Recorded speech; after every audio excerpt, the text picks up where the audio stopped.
many industries. And I want to start with, sorry, for people listening, like my mind was blown when Gus explained to me what velocity training is and the kind of gains he's been able to make with his athletes is ridiculous. So could you just give us a rough overview of what it is? Yeah. Okay. So I think the easiest way to sort of explain it is velocity-based training is just using a device, which, you know, there's quite a few of them, but essentially using a piece of technology that tracks speed of movement. So whether it's mainly for barbell exercises. So if we know how fast an athlete's moving, we can sort of make decisions on how they're performing on that day. So like as we know, like athletes are under a lot of stress all the time. And so these daily stresses can actually impact their training. So, you know, things like sleep, hydration, nutrition, you know, relationships, you know, work. There's a lot of stresses that can come into an athlete's life. So instead of using like a traditional method of like, okay, you're going to just lift 60% of your 1 rep max or 80, 90%, we actually use velocity to dictate the load.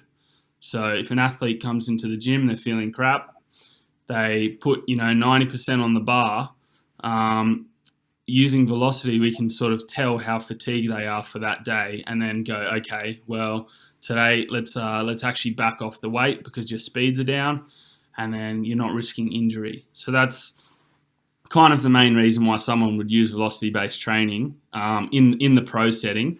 But then there's all these other areas. So like one of them is obviously increase intent to lift. So that's like a main one. Increase like competition as well. So like Gym Aware first came around in 2002 and it was actually only used as a readiness sort of measure. Like it was just used for jump testing. So athletes would come in, they'd do 3 jumps, and then based on those jumps, you can kind of tell how fatigued someone is on that day. But then as the product evolved, you know, we added all these other features and like, yeah, it just kind of took off from there.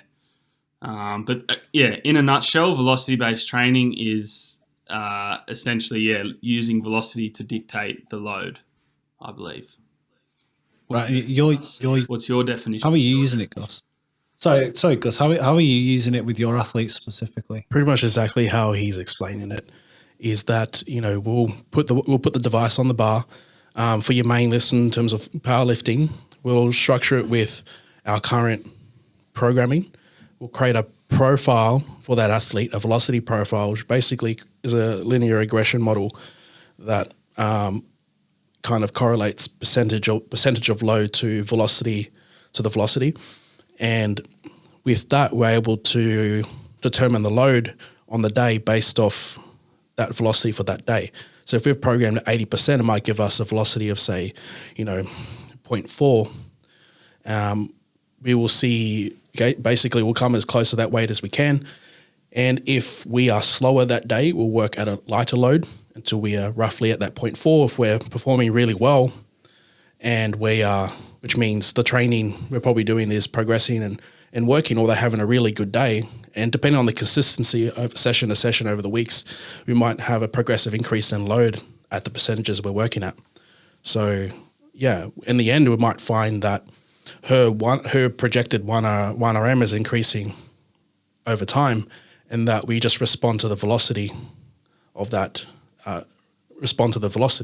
So if we basically want to work at 80, 85%, which is generally kind of an ideal range, we do working in powerlifting. And if that speed constantly increasing at those percentages, well, then we know we're getting stronger. We know we're training in more of those optimal ranges. Because if things get too easy, if she's getting stronger and things get too easy, we're not creating the right stimulus to constantly progress that strength. So we kind of limit our progression by not understanding where we're at in our training as well. So what kind of gains are we talking, just out of interest, like in terms of numbers? So we applied it with Sarah here, kind of the first time I used it as an experiment, and we